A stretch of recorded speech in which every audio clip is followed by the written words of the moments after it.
No, don't get mad. Oh yeah, Jake Paul is the new face of boxing.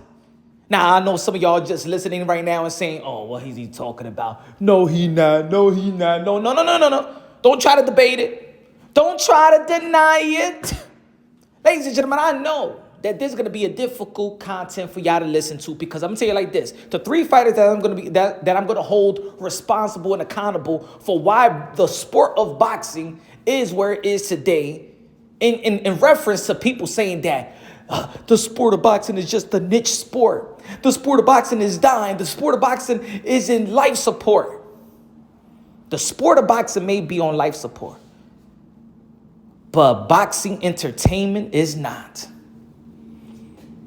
But the reason why I got to hold these fighters accountable and responsible, and like I said in the beginning, I know there's going to be a difficult concept because let me say it like this. As a boxing content creator, these fighters and their fan base could alter even your own channel because they have most of the boxing fans, especially in this side of the pond, especially Gervonta Davis and Canelo Alvarez. If you critique them, ooh, man, they'll report your channel. They hate on you. They smash the unlike button. Same thing for Canelo Alvarez. If you critique him, oh man, you a hater, you this. If you praise them, then your channel could be successful, right? It is what it is. It's like what they say, men lie, women lie, but numbers don't. But because this is Punch Wrong Boxing, a.k.a. Mr. Moonshine himself, a.k.a. El Adobo, El Sazón, El Borracho, El Pastor de Boxeo, we break things down unbiasedly, logically, and objectively. And if I don't, then I wouldn't be Punch Wrong Boxing, El Pastor de Boxeo. So bear with me, because I want the sport of boxing to be alive and well. But just like in other sports, you need that superstar to drive the sport. You need that superstar to be the spearhead of the sport. Just like in the NBA, right? LeBron James is the spearhead. Just like in the NFL, when it was Tom Brady, he's the spearhead. Just like when it was NHL, it was Wayne Gretzky, right? In baseball, minus the steroids and stuff like that. But you understand what I'm trying to say. In baseball, it was the likes of Barry Bonds and Roger Clemens. And you understand what I'm trying to say. In boxing, got to be Canelo Alvarez. Got to be the Gervonta Davis. Why? Got to be the Bud Crawford. Why? Because these guys are on the pound-for-pound list, right? They got most of the majority fans. And also because what they call themselves and rephrase themselves. Gervonta Davis in his last fight, in the post-fight interview, said that he is the new face of boxing.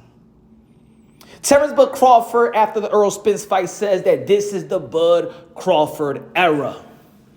Canelo Alvarez, the 4th division world champion, super middleweight undisputed, King Nello, a.k.a. Cartelo, a.k.a. Cash Nello, a.k.a. Payday, a.k.a. get the fuck out of here, man.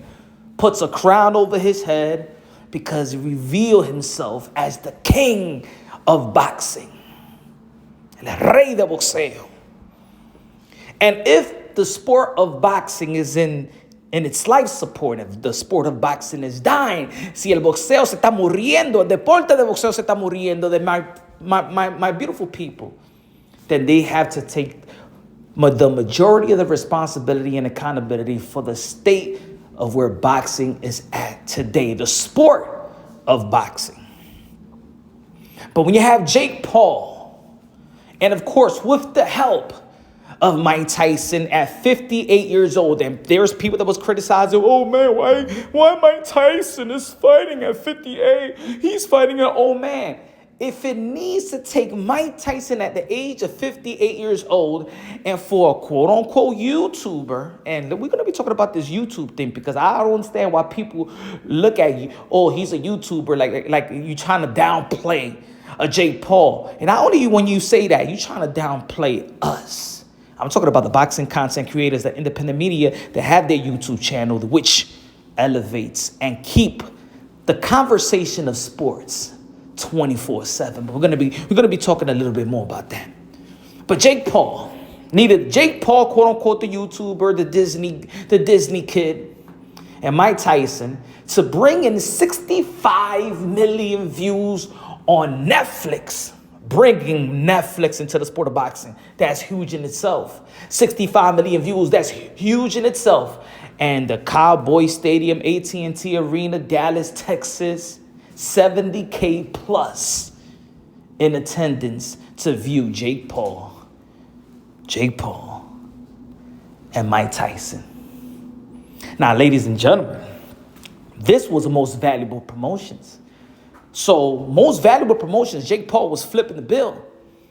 And I understand in this community, especially in the YouTube boxing community and Twitter community, well, X formerly known as Twitter, the social media, when we talk about Gervonta Davis and fighting other fighters, people always, no, but Gervonta Davis put butts in the seats. He's the cash cow of this young generation. If we trying to match Gervonta Davis versus a guy like Teofimo Lopez or Shakur Stevenson or Devin the Dream Haney, y'all always downplay them because they don't put butts in the seats and things of that nature. So you give Gervonta Davis the benefit of the doubt. Plus, he got more fans, so his fan base get the benefit of the doubt. He's on the pound for pound list.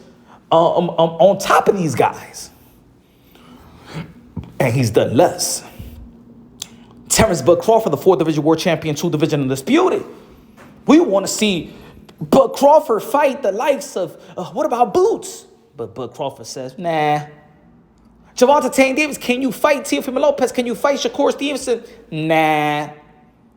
Canelo Alvarez, can you please fight La Bandera Roja, the Dominican monster, the Ecuadorian monster, the Mexican monster, David Benavidez, the dangerous fighter, yes, the dangerous young fighter. Canelo Alvarez says no.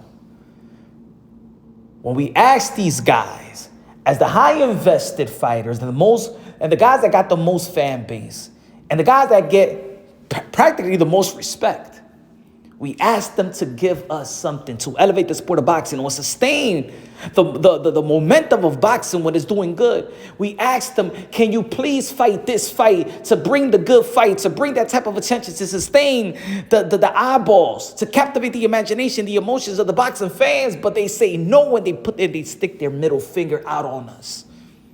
And they wonder why boxing is at where it's at. You don't give the fans what we want to see. But you guys are the leaders. You guys are the leaders. You are the guys that are the spearhead, especially in this side of the pond.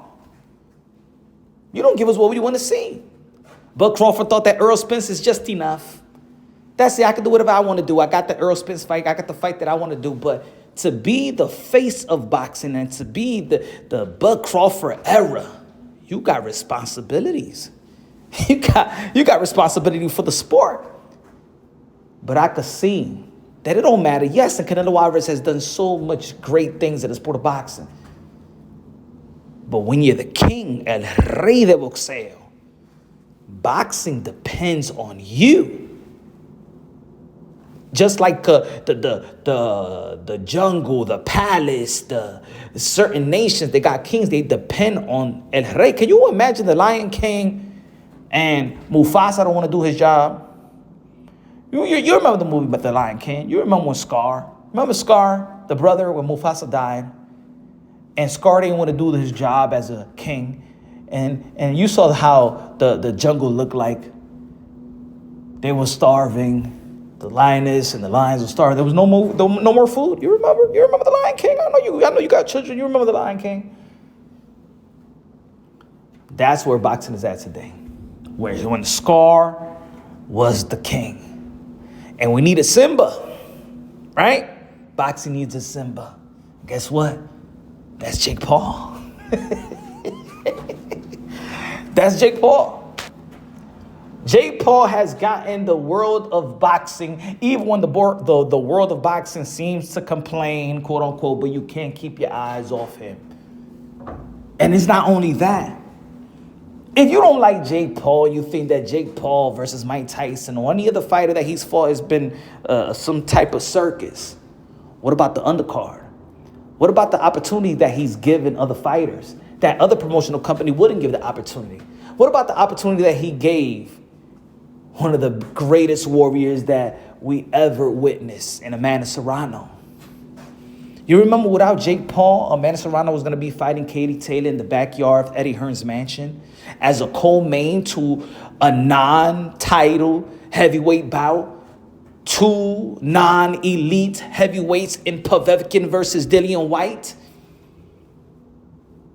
And if it wasn't for Amanda Serrano believing in her worth, when many was against of her pulling all out the negotiations with Katie Taylor because they were trying to lowball her, and we understood, and I said in the beginning that she's a 7-figure fighter, and if you put Katie Taylor versus Amanda Serrano at Madison Square Garden, it was going to sell out, and that will be one of the biggest fights, not only of that year, but in sports history. Fast forward, when she pulled out of the negotiations and Jake Paul created Most Valuable Promotions, he could have gone after anybody, could have signed any other fighter, could have found any other young, hot prospect. He signed a woman, Amanda Serrano. And look what they did this past weekend. Matter of fact, look what they did at Madison Square Garden. Madison Square Garden, 1.5 million views on DAZN. The richest woman fight in the history of the sport of boxing. And then also, fast forward to this past weekend, 50 million people viewed the most viewed women boxing match in the history of the sport of boxing, and the highest paid women fighter in the history of the sport of boxing, Amanda Serrano. Thank you, Jake Paul. We don't hear that enough in the sport of boxing. Thank you, Jake Paul. Let's not forget that last year, Showtime left the sport of boxing. Showtime had Showbox, a show and events for prospect fighters, young and up-and-coming fighters. They had a platform for them, but since Showtime is not here no more, guess what? There's no more of that. But guess what Jake Paul did? He created his own prospect shows, in which recently Jake Paul said that his priority is women's sports and prospect, the two entities that need help and exposure the most. Well, you're not saying thank you to Jake Paul, folks.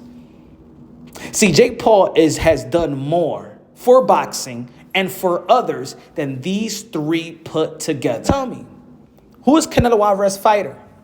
Who's his protege? What about Bud Crawford? Who has he signed? Where's his show? What has his promotion company done to enhance the sport of boxing? What about Gervonta Davis? Who has he helped in the position where he at today? All these guys are making great money. All these guys, did Bud Crawford made 20 million plus? Did Gervonta Davis made his money great with Ryan Garcia? Canelo Alvarez has been making money for such a long time. What have they done other than themselves?